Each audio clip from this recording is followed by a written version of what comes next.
We run Divergent Thinking. This series is called Offbeat Activism. It's about giving people the tools they need to be able to influence change. Without further delay, I'd like to introduce you to Zinah. Zinah is a phenomenal entrepreneur. She is one of the best networkers I know. She has worked across the globe. She has been the curator of Global Shapers. She's started up her own enterprise called Let's Be Friend. She's a human rights lawyer. I'm fortunate enough to not only call Zinah a collaborator, but also a close friend of mine, which met international networking events. Over to you, Zinah. My name is Zinah Mohammed. I am a human rights lawyer based in Iraq. I graduated from law school with honors degree for my bachelor in Erbil. I started my activism work at the age of 20, and I'm going to tell you a bit more about it as we move forward. I'm a human rights activist, advocate, a global shaper.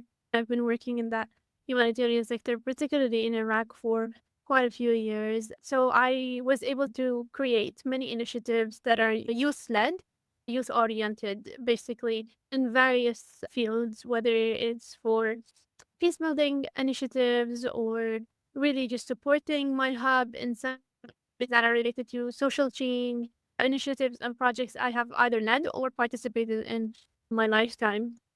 How it all started, it was through Facebook, and I think I'm going to focus a lot on social media on our session today.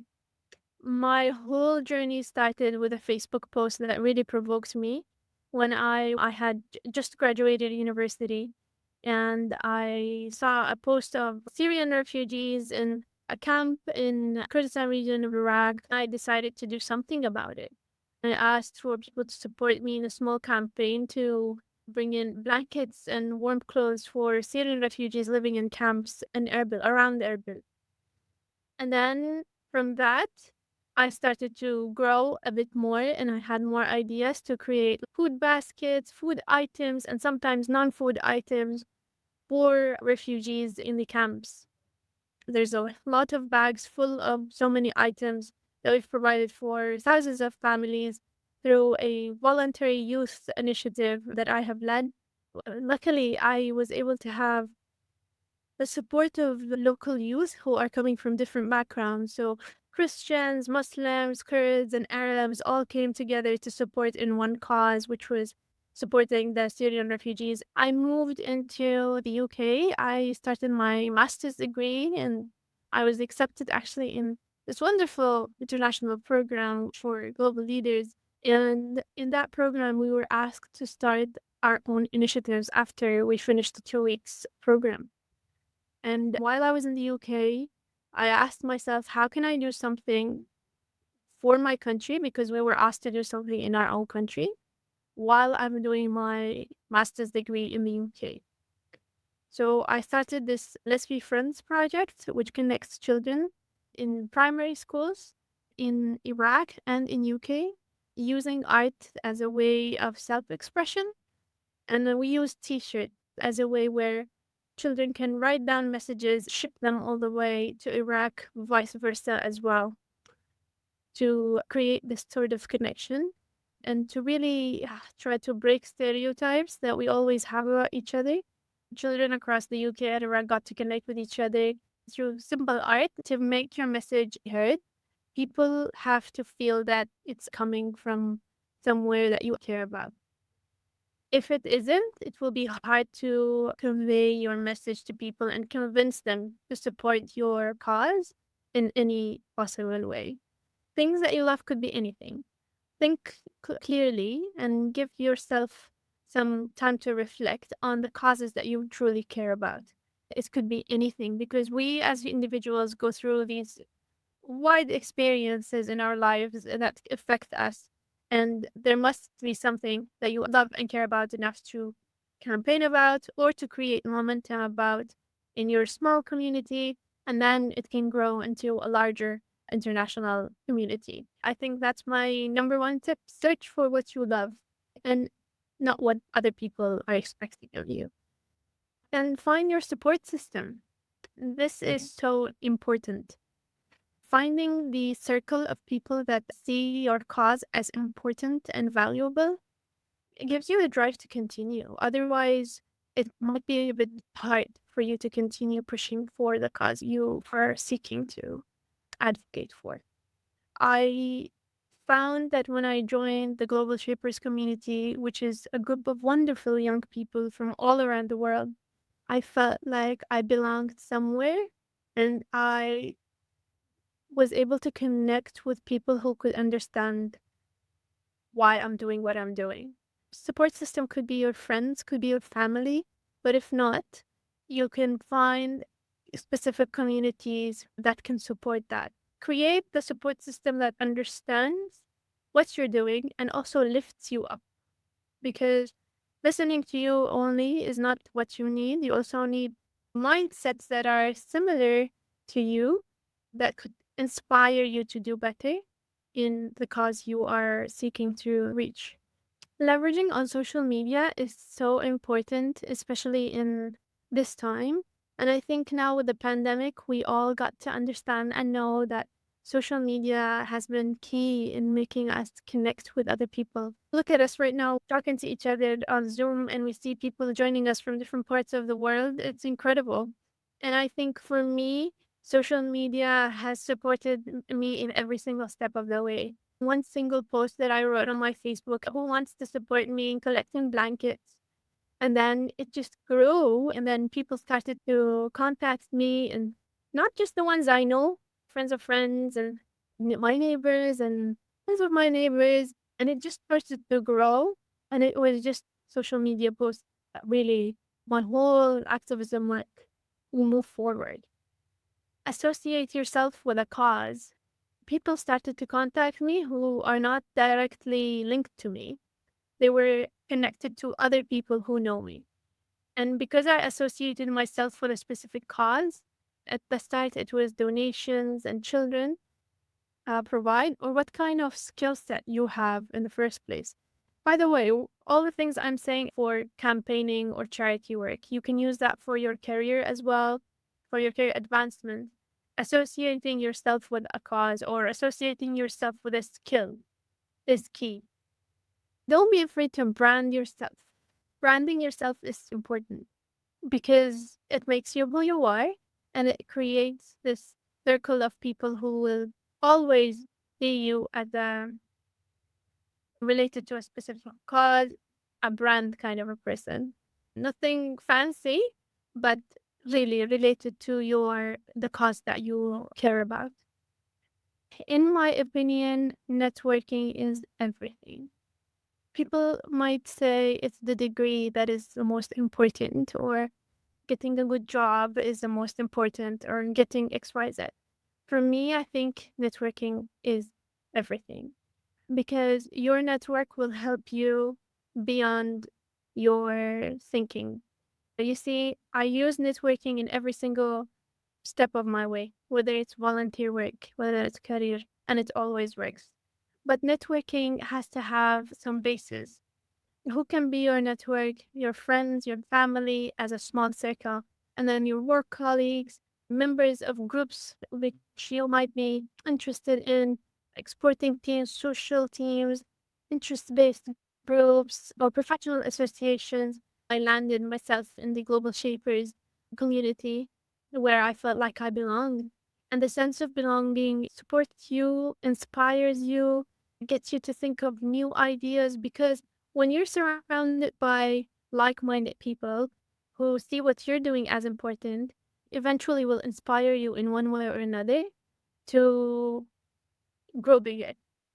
Who can be your network? Online networks such as LinkedIn or Twitter, Instagram. Especially during the pandemic, I know it's very hard for us now to meet people. Many of us are experiencing lockdown, experiencing even Zoom fatigue. Also, online networking can be key in the growth of your network. On your LinkedIn, try to show what you're good at. And if that's hard for you to catch, ask one of your good friends or family members to sit with you and tell you from their perspective what you're good at. I was talking about who can be your network. This could be anyone, and start small, and then the next thing you know, your network will be far bigger than you've ever imagined.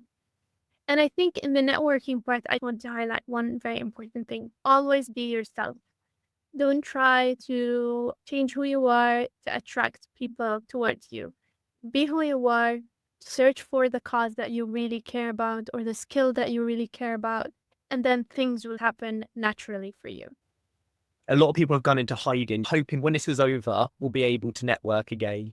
But there's definitely no reason why we can't continue even during this challenging time.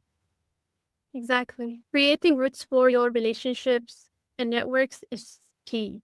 I think that it shouldn't be created in a way where we're networking to get something from each other, but rather we're networking to grow our circle of friendships and professional networks as well.